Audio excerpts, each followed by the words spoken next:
Puxa sua cadeira e senta junto comigo nessa mesa. Meu nome é Arielle e esse é mais um episódio do podcast Juntas na Mesa. A reflexão de hoje, ou o tema de hoje é: fazer ou não fazer dietas? Para quem servem as dietas? Eu odeio dietas? Fica até o final que você vai entender.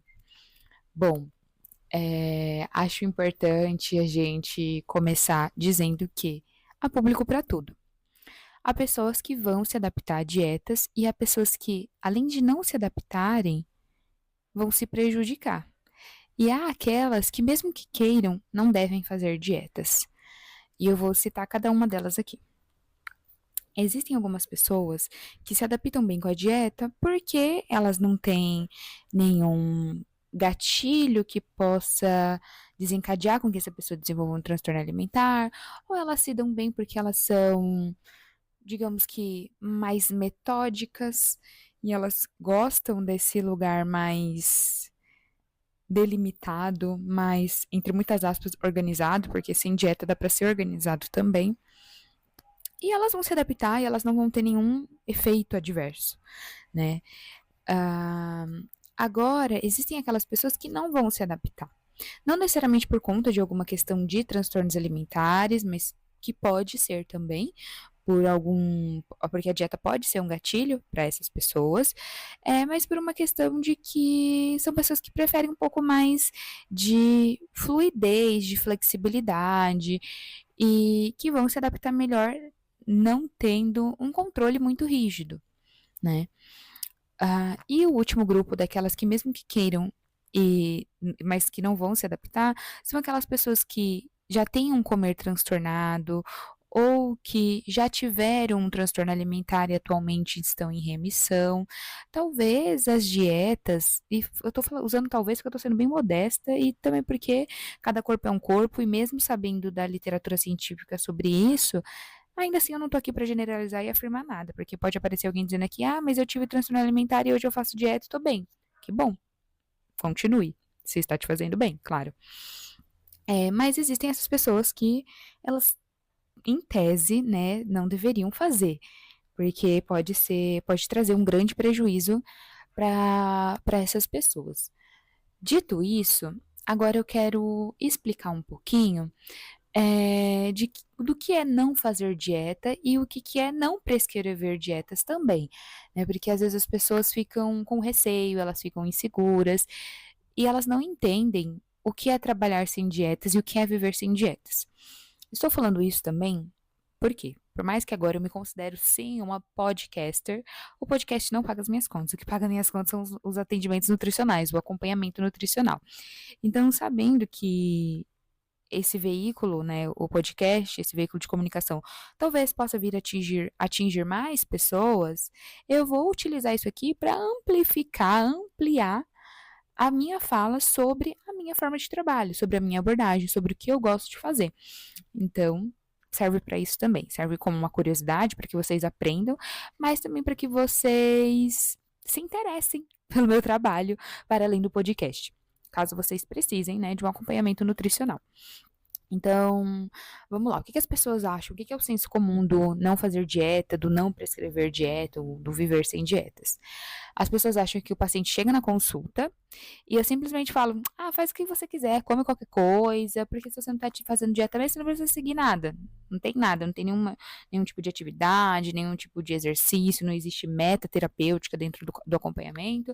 Só vai lá, você tá liberadão, faz o que você quiser, chuta o balde mesmo. E aí o paciente sai, chuta o balde, e eu só fico dando risada e falando: ok. Às vezes eu acho que é isso que as pessoas acreditam, né, que eu faço. E elas não entendem que existe bastante estudo também por trás do de uma abordagem não prescritiva, do escolher não trabalhar com dietas, né? Inclusive, eu acho, e isso não é generalizando, porque não são todos os profissionais que trabalham com dietas que fazem isso, mas às vezes eu acho muito mais desafiador você trabalhar sem prescrever dieta, exige muito mais de você quanto profissional do que você ser um mero prescritor, porque tem muita gente que é só um mero prescritor e nem isso, porque às vezes elas vão pegar a dieta pronta do chat GPT, né? Tem muito profissional fazendo isso, né? Infelizmente. Mas vamos seguindo. Sabendo que esse é o senso comum de que trabalhar sem dietas e de que viver sem dietas é isso, é só vibe Zeca Pagodinho, deixando a vida te levar, sabendo que vocês acham, que as pessoas acham que é isso, vamos agora ao que é de fato. Trabalhar com uma abordagem não prescritiva. E não só o que é de fato, mas o que é de fato para a minha clínica. Porque eu acredito que cada profissional, se bem capacitado, bem qualificado e que busca o cuidado de fato com o seu paciente, ele vai trabalhar mais ou menos nessa linha, né? Claro que não, como eu disse, não vai ser exatamente como eu faço. Às vezes a pessoa escolhe uma outra forma de trabalhar, mesmo sendo uma forma não prescritiva, ela escolhe outras abordagens. Então, para mim, eu acho importante, né? Eu ia justificar, mas eu vou justificar outra coisa. Acho importante falar do porquê eu decidi também não prescrever mais dietas, não trabalhar mais com dietas. Houve um tempo onde eu tive um relacionamento muito ruim com a comida. Muito, muito, muito, muito ruim. Fiz dietas restritivas, e não dietas restritivas de, ai, vou fazer um déficit calórico aqui, não. Eu fazia dieta maluca mesmo, coisa doida. Eu acreditava em todas as pseudociências possíveis, e isso antes da faculdade. Claro, né? Porque depois que eu entrei na faculdade foi abrindo meus olhos. Claro que ainda não pro lado que eu gostaria, mas fui abrindo meus olhos e pelo menos parando de acreditar em pseudociências. Mas eu já fui aquela que cortou glúten, que cortou lactose e que achava que isso realmente fazia mal. Eu fui aquela que acreditava em chás, então, tem um chá que ajuda a emagrecer, tô tomando.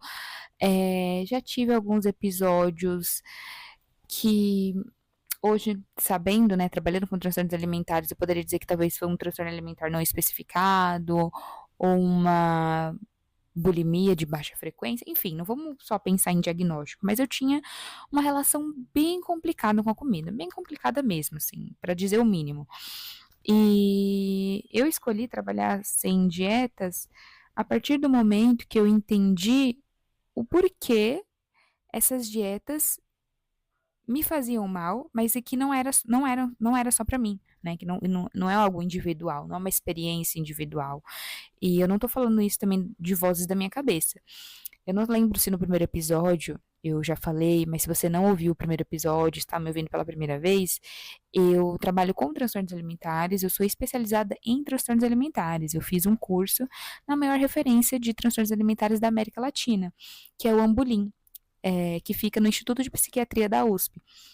Então, tudo isso que eu tô falando aqui, eu aprendi lá, e como vocês já sabem, é a maior referência de cuidado, né, em transtornos alimentares da América Latina, então eu não estou tirando da minha cabeça. Né?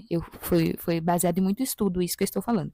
Então, a partir disso, de eu entender como essa dinâmica de dietas malucas, de dietas extremamente restritivas faziam mal para mim, porque eu já tinha um relacionamento com a comida muito complicado, porque eu tinha um relacionamento com o meu corpo também muito complicado, e vendo na minha prática clínica que a maior parte das mulheres que apareciam para os atendimentos eram mulheres com uma relação muito complicada com a comida, ou já vindas com diagnóstico de transtornos alimentares, e com uma relação também muito ruim com o próprio corpo, eu entendi que fazer dietas não era a solução, né? Que não seria o caminho adequado nem para mim e nem para essas mulheres. E aí eu fui migrando, né, trilhando esse caminho para trabalhar com transtornos alimentares, até que eu consegui fazer o meu curso lá no Ambulim, e hoje eu trabalho majoritariamente com esse público, mas não só, né, porque a gente precisa trabalhar também com a prevenção de transtornos alimentares, né? Não necessariamente só com o tratamento. Eu acho que é fundamental que a gente trabalhe com a prevenção. E, mas por que você entendeu que as dietas não fariam bem para você e nem para essas mulheres? Qual a relação, né, da dieta e do transtorno alimentar? Bom, o transtorno alimentar, ele é uma doença multifatorial, uma doença psiquiátrica multifatorial, e ela não acontece só por conta que a pessoa fez uma dieta. Não é só isso, né? A dieta não é o grande culpado, o grande problema para que a pessoa desenvolva um transtorno alimentar. Mas ela é um fator bem importante, ela é um fator bem central e bem importante para que isso aconteça. Então, pensando em alguns fatores, a gente tem os fatores predisponentes, os fatores mantenedores e os fatores. Peraí, eu me confundi. A gente tem fatores predisponentes, precipitantes e mantenedores. Então, eu vou dar um exemplo de fator predisponente que está mais ligado a uma questão genética. Então, a pessoa tem a pessoa tem uma família que tem histórico de algum transtorno de humor ou algum transtorno alimentar, o fator precipitante, a dieta. Digamos que o fator precipitante, ele é o gatilho. Ele é o fósforo que precisava para botar fogo no carro que estava vazando gasolina. O meu exemplo foi engraçado, mas é mais ou menos isso. Digamos que seu carro tá lá vazando gasolina, que é você já tendo esses fatores predisponentes. Eu só dei um exemplo que pode ser o histórico de transtorno de humor ou de transtornos alimentares na família. Aí você vai lá e começa a fazer uma dieta.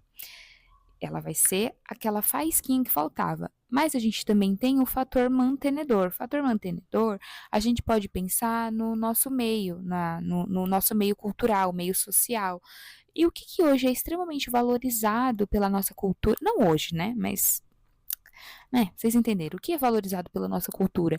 Um corpo extremamente magro, né? A gente tem aí o padrão de beleza fazendo esse caldo entornar também e mantendo esse caldo entornado, digamos assim. Então, pense que você já tem um histórico na família, aí você vai lá, faz a dieta, ela acende o fósforo, e aí você já está inserido nessa cultura de magreza, de romantização da magreza. Pronto. É a receita perfeita para você desenvolver um transtorno alimentar. Claro que aqui nessa explicação eu simplifiquei bastante. Eu poderia listar muitos outros exemplos. Mas o intuito também é que o podcast seja algo mais dinâmico e mais rápido. Então, não dá para listar aqui todos os exemplos.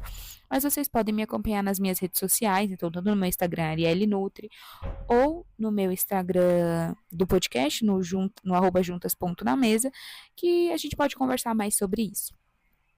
Então, eu entendi essa dinâmica, né, do porquê as dietas elas podem trazer prejuízos para pessoas que já estão nessa situação, e eu era uma dessas pessoas, e eu estava trabalhando com essas pessoas, então eu falei assim, preciso migrar, preciso buscar uma outra forma de trabalho, eu preciso trabalhar sem dietas, eu entendi que para mim faria mais sentido trabalhar sem dietas. E aí, o que é trabalhar sem dietas? O que é ter uma conduta não prescritiva? Basicamente, a gente pode ter tudo que tem dentro do acompanhamento nutricional tradicional, exceto a prescrição.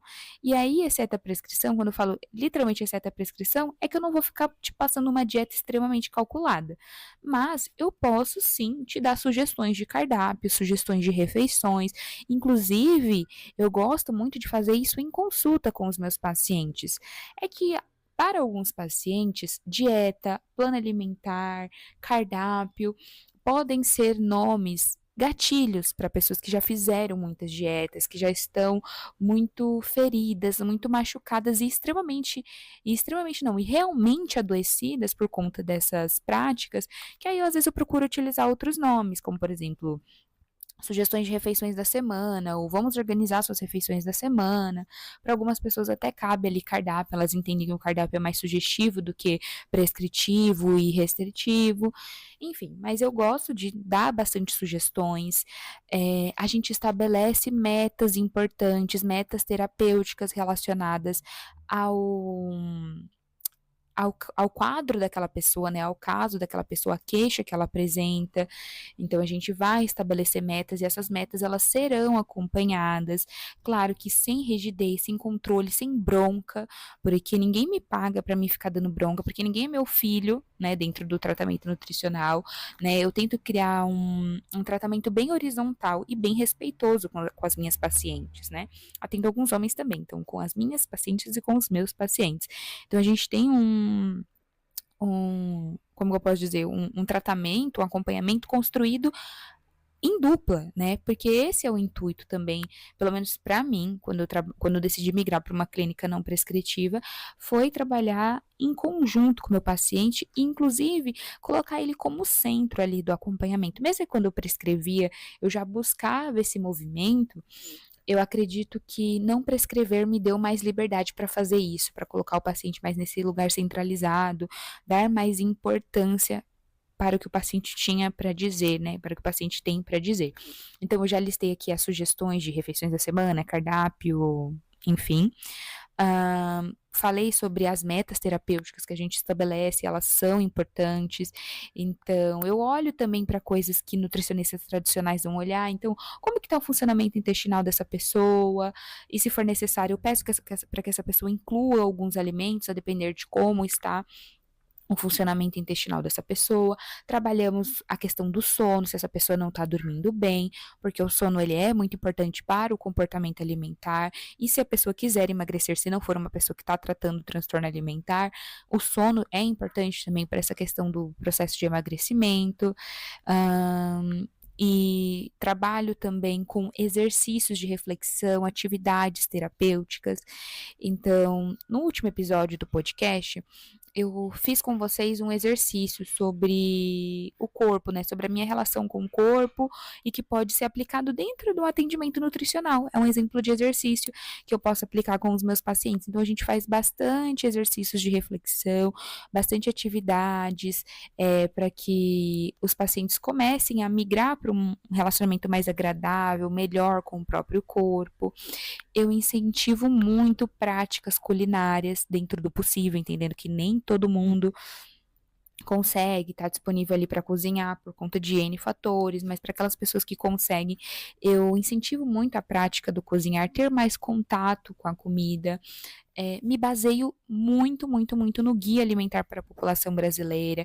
Então, eu criei baseado no guia e nos protocolos de atendimento do guia alimentar, eu fui adaptando e criando minhas próprias orientações, meus próprios protocolos.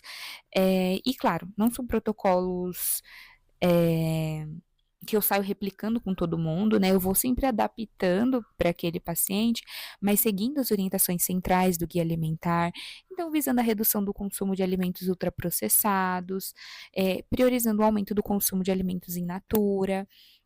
Trabalho também com conceituando algumas coisas, então, o que que são vontades, né? Como lidar com essas vontades? Como não ser permissivo frente às suas vontades e respeitar essas vontades genuínas de forma digna e respeitosa. A gente trabalha muito a questão do comer emocional, então a gente tem muito exercício dentro do acompanhamento relacionado ao comer emocional. Utilizo algumas estratégias, né? Muitas estratégias do comer intuitivo, que apesar do nome comer intuitivo advogar muito contra essa abordagem, ele não é uma coisa meio mística, né? É uma coisa científica, é uma abordagem científica e muito importante. Né? Às vezes utilizo algumas estratégias também do Mindful Eating, né? Que é o comer com atenção plena, você estar mais presente, mais consciente durante as suas refeições. Enfim, são várias e várias e várias coisas que eu utilizo dentro do acompanhamento nutricional para que as minhas pacientes elas consigam mudar esse comportamento alimentar e consigam restabelecer, né, tomar posse da autonomia alimentar. Então, eu costumo dizer que a minha clínica é uma clínica de devolução da autonomia alimentar. Eu disse isso também em alguns episódios para trás, que em algum momento, claro que não vou generalizar e dizer que todas as pessoas, mas em algum momento a grande maioria das pessoas sabia como comer.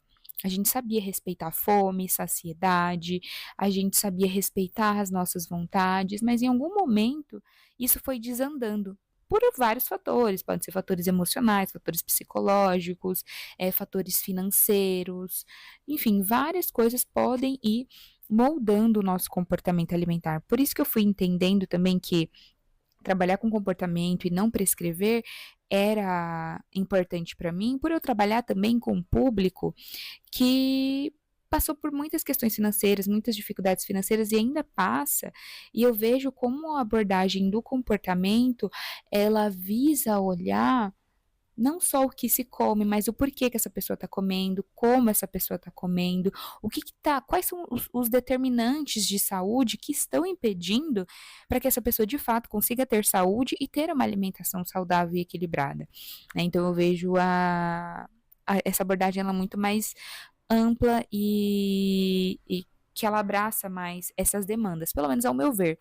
Claro que deve ter muitos profissionais que trabalham com prescrição e que conseguem olhar para isso, e que bom e que importante para eles, né? Acho necessário que cada vez mais a gente olhe para esses aspectos também, seja com abordagem prescritiva ou não prescritiva. E como eu disse no começo, tem público para tudo. Tem gente que vai se adaptar com a prescrição, tem gente que não vai se adaptar, e tem gente que, mesmo que queira muito se adaptar, não é para elas. Então a gente precisa saber disso, né? Entender. E aí, para a gente ir conduzindo esse episódio para o final, eu vou explicar um pouquinho como é viver sem dietas, porque eu falei como é trabalhar sem dietas, mas como é viver não fazendo dieta, né? Eu já dei o exemplo de como as pessoas acham que é, mas eu vou trazer aqui como eu tenho lidado com uma vida sem dietas, apesar de estar inserida numa cultura de dieta. E ainda assim, mesmo tendo melhorado muito, eu tenho pensamentos de dieta que às vezes surgem algumas questões relacionadas à minha alimentação, mas como eu procuro viver. E é o que eu também passo para alguns pacientes, porque alguns pacientes vão se adaptar com essa orientação, mas nem todos, né? Eu nunca generalizo orientações e insights que eu tenho durante a consulta com um paciente com outro. Às vezes eu consigo replicar, porque o paciente consegue compreender, mas não é não é generalizado, né? Então, o que eu busco ensinar e busco seguir de modo geral, é pensar em alguns fatores.